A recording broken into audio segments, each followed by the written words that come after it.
මේ බණහන කවුරු හරි කොතනක හරි කෙනෙක් ඇති ওই අවස්ථාවට මුහුණ දෙන එදාට මං කියපු බණපදේ වටි. නුඹලා කල්පයක් බේරෙයි.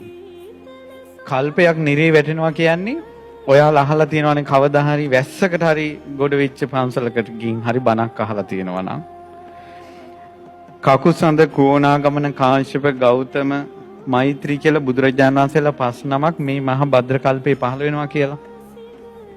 මේ මුළු කල්පේම කොටස් 6කට බෙදුවොත් පළවෙනි කොටස් දෙකේ තමයි ඔය බුදුරජාණන් වහන්සේලා 5 නමම පහළ වෙන්නේ. අනිත් කොටස් 4ෙම බුදුවරු නෑ. එක කල්පයක්. එච්චර කල්පයක් මාතෘ ඝාතකයා නිරේ. කියන්නම් මේ බටහිරට අහුවෙච්ච නිසා වෙන දේවල්. මම මතක හැටියට මං ඕස්ට්‍රේලියාවේ ධර්ම ප්‍රචාර ගිය වෙලාවේ දුවෙක්. එක අම්මා කෙනෙක් ආවා. අම්මා ඇවිල්ලා වැඳලා සතුටෙන් කතා කරලා කිව්වා ස්වාමීනි මං නම් දුවට කියලා තියෙන්නේ මට සැනසෙල්ලේ මැරෙන්න දෙන්න කියලා. මට අමාරු වුණොත් ඉන්ජෙක්ෂන් එකක් හරි ගහන්න කියලා මං දුවට කියලා තියෙන්නේ කිව්වා. එතකොට බටහිර තියෙන ඔබ දන්නවා ලෙඩාට අමාරු නම් ඒවා සමහර වෛද්‍යවරු යෝජනා කරනවා. ඔබ කැමති නම් සැනසෙල්ලේ නැති වෙන්න මෙයාට ඉන්ජෙක්ෂන් එකක් දෙන්න පුළුවන් කියලා. ඒතර ඔය අම්මා ලෙඩ වෙලා ලෙඩ ඇඳේ ඉඳින් අර දුවටත් මතක් වෙනවා අම්මා කියපු දේ.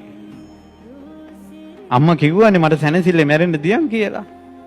අර දුවගේ වචනේ මුල් වෙලා ඉන්ජෙක්ෂන් එකක් ගහපු ගමන් අම්මා මැරෙනවා. කරුණාවෙන් කළේ ආදරෙන් කළේ ආදරේද කරුණාවද කියන එක නෙවෙයි චේතනාම් භික්ඛවේ කම්මං වදාමි කිව්වේ. චේතනාව කියන්නේ සිතලන එක කිව්වේ. ඒ දුව මාතෘ ඝාතකයි. කල්පයක් නිරේ.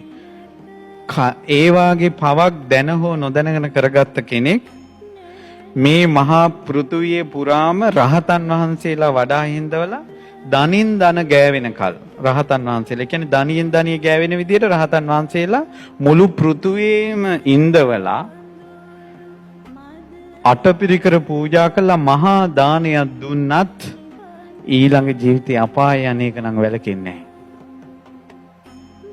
අතරක් නෑ. ඒ නිසා යානන්තරිය කියන්නේ කොහොමද බටහිර පොලිමට කල්පයක් නිරේයන්ට සත්වයෝ පෙළ ගැසී සිටින වග දරුවනේ නුඹලාට නොපෙනේද?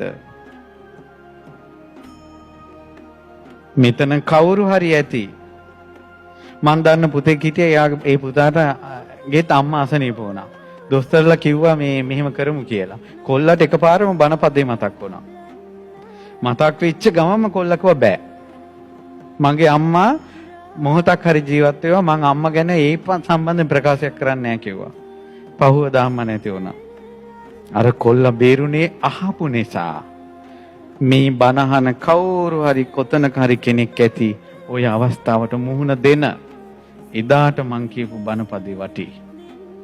නුඹලා කල්පයක් බේරෙයි.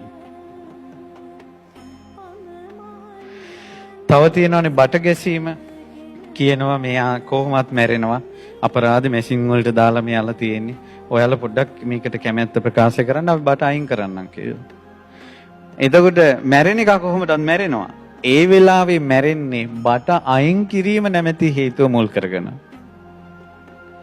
මොකද මේ බට ගහලා තිබ්බනම් මොහොතක් හරි ඔහුගේ ජීවිතේ තියෙනවා. ඇයි ඒ ජීවිතේ වටින්නේ? ඔහු මැරිලා ඊළඟට යන්නේ නිරයට නම්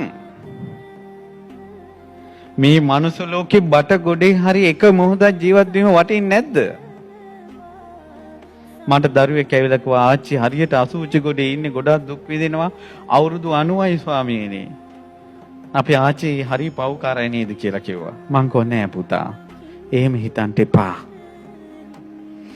උන්ද කර්මානුරූපව මැරිලා ඊළඟට යන්නේ නිරයට නම් ඔය අසුචි ගොඩේ ඉන්න එක සැපයි. ඒ නිසා අසරණයි පින්වත්නි මේ ලෝක සත්වයා.